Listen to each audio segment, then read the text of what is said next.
안녕하세요. 안윤태 작가입니다.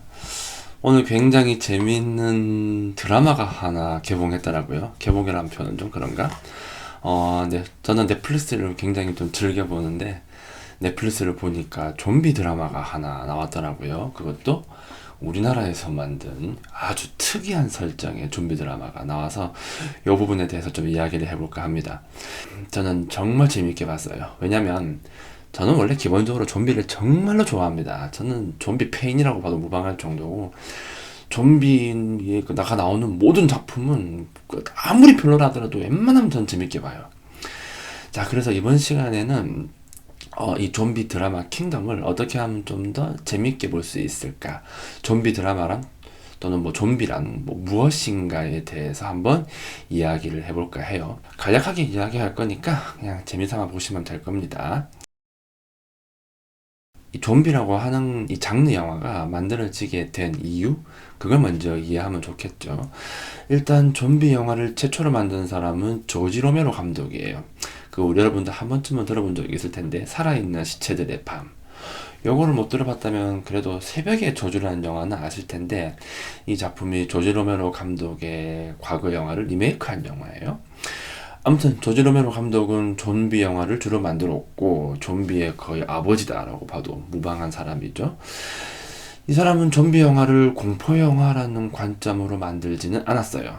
이 사람의 좀비 영화는 한 가지 특징이 있는데, 그게 뭐냐면 현대 사회의 모순, 그걸 좀 집요하게 다루고자 좀비라고 하는 특이한 설정을 가지고 왔다라고 보시면 될 거예요. 그러니까 쉽게 말하자면 좀비라는 좀 이상한 사태를 통해서 그 사회가 가지고 있는 모순, 그런 것들을 잘 보여준다, 이렇게 이해하시면 될 거예요. 그래서 좀비물, 영화든 드라마든 핵심은 그 사회에 대한 어떤 비판, 그런 것이 반드시 들어가 있어야 합니다. 그럼 이 작품 같은 경우는 어느 지점을 말하고 싶은 걸까? 좀 특이하죠. 일단 시대극과 좀비를 합체시켰는데, 이런 영화는 본 적이 없는 것 같아요. 임진왜란이 끝나고 나서 3년이 지난 시점이라는 설정이던데, 그렇다면 아직까지 혼란이 계속되고 있는 상태이겠죠. 정치가 메인으로 들어가게 되는데, 우리가 흔히 역사를 배울 때 외척 세력이 왕권을 약화시키고 그것이 가져오는 문제점 같은 것들을 많이 보아왔었죠. 예, 이 작품도 딱 그렇습니다. 그러려면 기본적으로 왕은 어떻게 해야 할 것이냐? 꼭두가시겠죠. 우리가 그간 보아왔었던 많은 사극에서 보면 외척 세력이 왕을 꼭두각시로 만드는 경우가 굉장히 많았었는데, 이 작품 같은 경우에는 꼭두각시 왕을 아예 그냥 좀비로 만들어 버렸어요. 자, 그래서 영화 중반쯤 되면은 그 왕이 좀비로 그냥 으악 하면서 나오는 모습이 나오는데, 그게 마치 정말 아무런 힘도 없이 조종당하기만 하는 그런 나약한 왕의 모습과 많은 부분에서 좀 일치를 하게 되죠. 자, 그래서 이 작품 같은 경우에는 일단 첫 번째로 정치적 패단, 그리고 왕권이 약화된 왕이 어떤 모습을 보여주는가, 요걸 이제 이야기의 배경으로 삼고 있게 되는 겁니다. 두 번째, 좀비물의 이야기의 핵심은 욕망이에요. 사실 이거는 꼭 좀비물뿐만 아니라 모든 이야기가 가지고 있는 특징이죠. 이야기에는 반드시 욕망이 들어가야 되고, 그 욕망이 어떤 식으로 풀어지는가를 사람들은 보는 거예요. 우리가 흔히 그 우리나라에서 많이 만들어지는 그 저녁에 그 저녁 7시나 그때 하는 드라마하고 아침 드라마 같은 걸 보면서 뭐 막장이 너무 많지 않느냐라고 비난을 많이 가했지만, 다른 한편으로 생각해보면 또 그것만큼 우리나라 사람들의 욕망을 잘 자극하는 것도 없었다 라는 걸 잘 보여주는 거죠. 사실 몰라서 그렇지 뭐 웬만한 고전 소설들도 딱 껴놓고 얘기해서 막장 아닌 게 없습니다. 그래서 이 막장이라고 하는 말은 결국 욕망과 정확하게 일치된다, 이렇게 이해해도 무방하죠. 중요한 거는 그 욕망을 어떤 식으로 풀어내느냐의 방식인 거예요. 그렇겠죠. 그래서 누구든지 이해할 수 있는, 설사 악역이라 하더라도 그럴 수밖에 없겠다라고 하는 그런 생각 같은 것들이 잘 담겨 있으면 훨씬 더 괜찮겠죠. 영화 드라마 킹덤은 정치적 욕망이 메인에 섭니다. 그러니까 이 작품 같은 경우는 굉장히 좀 특이한데 정치 좀비물이에요. 난 이런 건 본 적이 없는 것 같은데 정치 좀비물, 정치적 욕망을 가지고 하나의 세력과 또 하나의 세력이 대립을 하는 거죠. 그쵸? 그 사이에 좀비라고 하는 특이한 설정을 집어넣는 거예요. 이 좀비라고 하는 이 아이들은 기본적으로 사람을 다 잡아먹으려고 하는 애들이니까 이 극한의 상황에 몰렸을 때 인간의 욕망이 어떤 식으로 튈 것인가, 어디까지 솔직해질 수 있을 것인가, 어디까지 밑바닥을 보여줄 것인가, 그걸 보는 게 핵심이거든요. 근데 킹덤 같은 경우는 여기에 정치가 들어가 있는 형태다라고 이해하시면 될 거예요. 그러면 정치가 들어가 있으니까 아무래도 어떤 뭐 정치 활동이나 어떤 뭐 정치적 어떤 뭐 암투나 그런 것들이 좀 들어가야 될 거 아니에요. 그죠? 그러면은 좀비가 밤낮으로 뛰어다니게 되면 그런 거 할 시간이 없어요. 그래서 이 작품 같은 경우에는 좀비가 잠시 움직일 수 없는 순간이 있다. 그런 설정으로 이제 만들어 놓았죠. 좀비가 잠깐 멈추는 순간이 있어야 숨 돌릴 틈이 있을 테고, 그래야 좀 더 다양한 정치 활동이 가능할 테니까요. 알겠죠? 오로지 생존만이 목적인 다른 좀비물과의 차이점이다 라고 봐도 무방할 거예요. 세 번째로는 좀비에 대한 기본적인 설정이에요. 사실 최초에 조지 로메로 감독이 좀비를 만들었을 때는 그때 당시에 좀비는 그냥 걸어 다녔어요. 그냥 하면서 걸어 다니는 좀비였고 충분히 피해 다닐 수도 있었거든요. 그렇죠? 그리고 또 좀비가 만들어진 원인 그런 것들은 나오지 않습니다. 그냥 어느 날 갑자기 좀비가 생겼고 아니면 그냥 막연하게 어디서 무슨 뭐 실험을 했다 이런 식의 뉘앙스만 살짝 띄워놓고 그냥 튀어나온 거예요. 사람들은 영문도 모르고 그냥 도망만 다닌다 라고 하는 설정을 가지고 있는 거죠. 그런데 새벽의 저주라는 작품부터 좀비가 뛰기 시작합니다. 좀비의 기본적인 설정이 바뀐 거죠.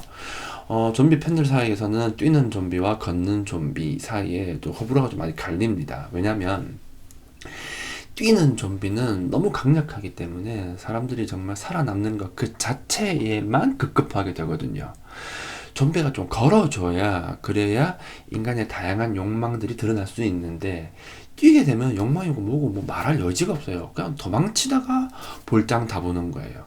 무슨 말인지 알겠죠? 그렇다고 해서 오늘날 이 시대에 걷는 좀비를 가져오자니 그건 좀 별로거든요. 그래서 이 작품 같은 경우에는 잠시 멈춘다라고 하는 설정을 가지고 왔다. 이렇게 이해하시면 될 거예요. 알겠죠? 그래서 이게 이제 킹덤이 가지고 있는 첫 번째 좀비에 대한 설정이에요. 부산행 같은 경우에는 어두우면 움직이지 못한다였었죠.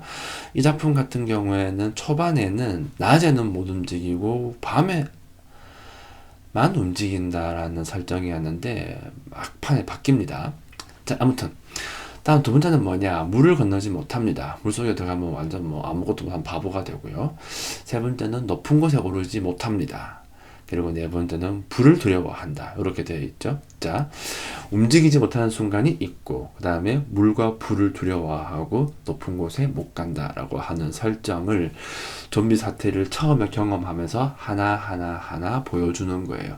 그러면 극중의 주인공은 그걸 하나하나 깨달아 가면서 얘네들을 처치할 수 있는 방법을 알아가겠죠. 그렇죠? 그리고 좀비의 모든 공통된 특징은 뭐냐면 머리를 꿰뚫어야 돼요. 목을 친다거나 머리를 건드려야만이 죽는다. 요 설정만큼은 절대 변하지 않습니다. 자, 그러면 좀비의 특징을 왜 알아야 하냐면은 좀비의 특징을 알아야 생존에 유리하기 때문에 그런 거죠. 그리고 또 좀비의 특징을 이야기해 주는 것은 관객이 좀비의 그의 기본적인 특성을 알아야만이 극중 인물의 행동을 미리 예상할 수 있을 것이고 또 다른 한편으로는 방향을 설정할 수도 있을 거예요. 그렇죠? 그러면은 극중 인물이 하는 행동과 이 관객이 바라봤을 때 원하는 행동 사이에 괴리감이 생길 수 있거든요. 거기에서 약간의 갈등 요소가 생길 수도 있는 그런 특징이 있습니다. 알겠죠? 그런데 이 작품이 가지고 있는 좀비의 가장 큰 특징은 좀비가 생기게 된 이유가 나온다는 거예요. 아주 뚜렷한 이유가 나와 있죠. 자, 생사초라고 하는 걸 통해서 왕을 살렸다. 왜 살렸냐면 왕이 죽었는데 현재 세자가 있는 상태이고 세자가 왕이 되길 원치 않는 거죠. 그래서 현재 뱃속에 다른 아기가 있는 상태인데 걔가 태어날 때까지 왕을 어거지로 살려야겠다. 그 설정이에요. 그래서 생사초라고 하는 풀떼기를 가지고 왕을 살렸는데 그게 좀비가 되었다라고 뚜렷하게 원인을 제시하게 되죠. 그리고 이 원인도 이 드라마가 가지고 있는 정치적 욕망과 그대로 연결되어 있다. 이렇게 이해하시면 될 거예요. 자, 왜 동네인가? 이것도 굉장히 중요합니다. 좀비가 제일 처음 퍼지는 곳은 동네부터거든요. 동네가 어딥니까? 어느 날 부산시 동래구를 얘기하는 건데 서울에서 지리적으로 제일 먼 곳이에요. 그렇죠? 시각적으로 봐도 제일 멀고요. 그렇죠? 자, 왜 동네에서부터 좀비가 창궐하기 시작하고 왜 세자가 거기에 내려가서 문제를 해결하기 시작하느냐면은 이 작품은 기본적으로 상승 구조를 가지고 있기 때문에 그래요. 이 작품의 상승 구조는 크게 두 가지 의미를 가지게 되는데 첫 번째는 지리적으로 가장 먼 곳에서 한양을 향해서 올라가는 구조를 가지게 되겠죠. 필연적으로 그럴 수밖에 없어요. 동네가 낮기 때문에. 그리고 동시에 두 번째는 세자 자체가 가지고 있는 어떤 상승성을 얘기할 수 있는데 처음에는 정말 살기에 급급했었던 세자가 동네에 가서 사람들을 바라보고 이해하고 구해야겠다라고 하는 그런 마음을 가지게 되는 어떤 애민에 대한 그런 마음, 그런 것들을 점차 가지게 되는 구조를 가지게 되는 거죠. 그러니까 처음엔 그냥 살기 위해서였다. 그러니까 극 초반에 보면 그런 이야기가 굉장히 많이 나오죠. 그냥 우연히 잘 태어났다. 내가 원하지 않았다. 나는 그냥 살고 싶었다 였는데 뒤로 가면 갈수록 백성을 내가 책임져야겠다. 나는 백성을 버리지 않겠다. 이런 식의 이야기가 나오게 되거든요. 이 사람의 마음이 점점 이렇게 상승하는 구조인과 동시에 지리적으로 가장 먼 곳에서 한양으로 향해서 이렇게 상승하는 구조를 가지고 있다. 이해하시면 될 거예요. 이게 세자 쪽의 정치적 세력인 것이고 반대편에는 누가 있습니까? 회원 조씨들이 있죠. 이 조씨들은 하강하는 구조가 되어 있어요. 그래가지고 얘들 같은 경우는 복수에 미쳐가지고 어디까지 이제 밑바닥을 보여줄 것인가 이렇게 내려가고 있는 그러한 구조를 보여주게 되는 거죠. 그래서 이 양대 정치 세력의 상승과 하강을 잘 보여주고 있는 그런 특징을 가지고 있다로 이해하셔도 충분할 겁니다. 마지막으로 살펴볼 거는 이 작품의 아쉬운 점인데 이미 보신 분들은 아실 거예요. 연기력이 좀 많이 아쉽죠. 주연급 말고는 좀 심각해 보입니다. 특히 그 중전 역할을 한 여자 배우하고 그 동네 부사 역할을 한 그 배우는 좀 못 봐줄 지경이 아닌가. 난 순간순간 무슨 책 읽는 줄 알았어요. 자, 아무튼 킹덤은 이러한 구조를 가지고 있습니다. 현재 시즌2는 언제 나올지 알 수가 없죠. 보통 넷플릭스는 1년에 한 번씩 시즌을 내거든요. 2020년 1월에 나오려나?